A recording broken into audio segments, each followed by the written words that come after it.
Hi, I'm Derrick, coming to you today from Grady's Great Outdoors in Anderson, South Carolina, wanting to talk to you a little bit about chain lubes for your bike and how to use them and the right lube for your situation.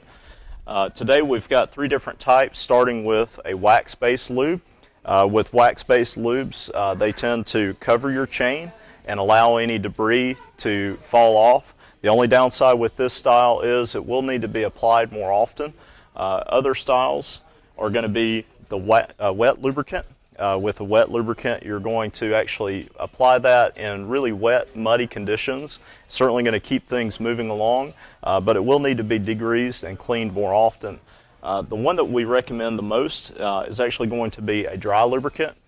With dry lubricants, they tend to have a Teflon that will absorb in the chain.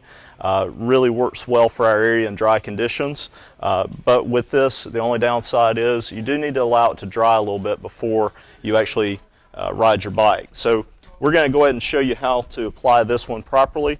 And so make sure it's shaken very well before you try to apply it to your chain. We want to get it mixed up.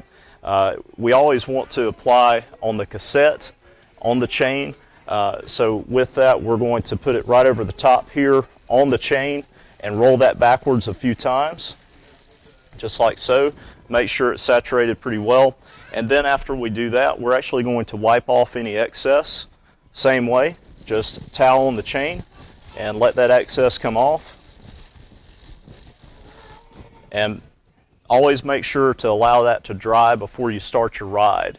So if you have any questions on this or other bike-related issues, please come see us here at Grady's Great Outdoors, 3440 Clemson Boulevard, Anderson, South Carolina, or visit us online at gradysoutdoors.com.